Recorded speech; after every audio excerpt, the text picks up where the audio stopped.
Episode 3. The Girl Who Watched Silently. Soft, steady, almost thoughtful. In some houses, silence is safety. In others, silence is survival. Ada learned the difference quickly.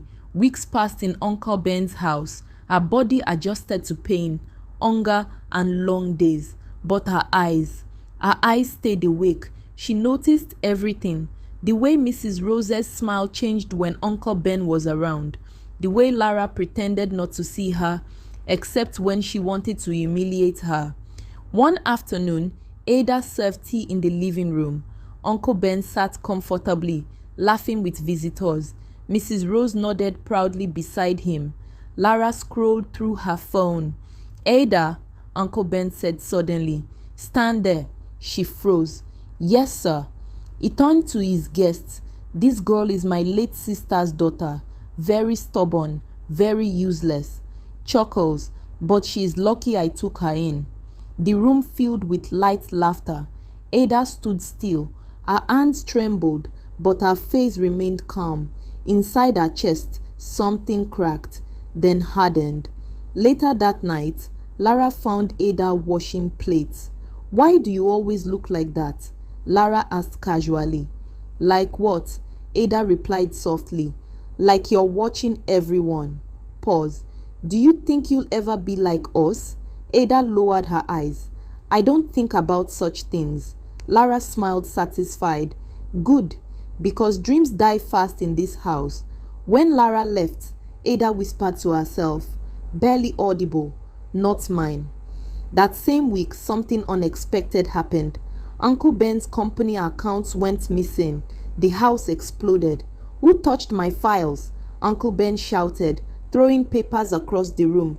Workers trembled. Mrs. Rose blamed everyone. Lara locked herself in her room. Ada stood quietly in a corner. Later that night, Uncle Ben paced the living room, phone pressed to his ear. "If I don't find those records, I'm finished," he muttered. Ada hesitated. Her heart raced.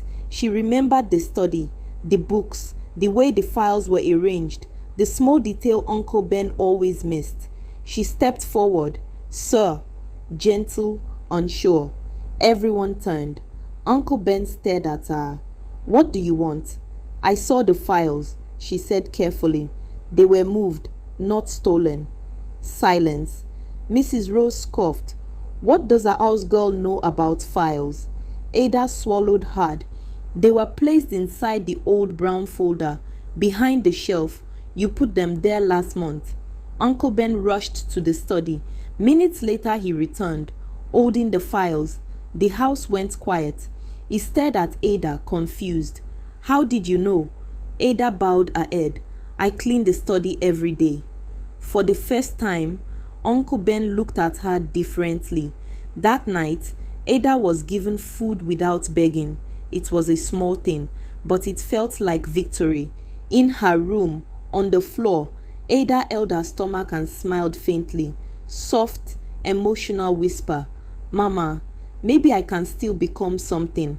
But upstairs, behind her door, Lara watched from the shadows. Her eyes were no longer curious. They were threatened, low, slow.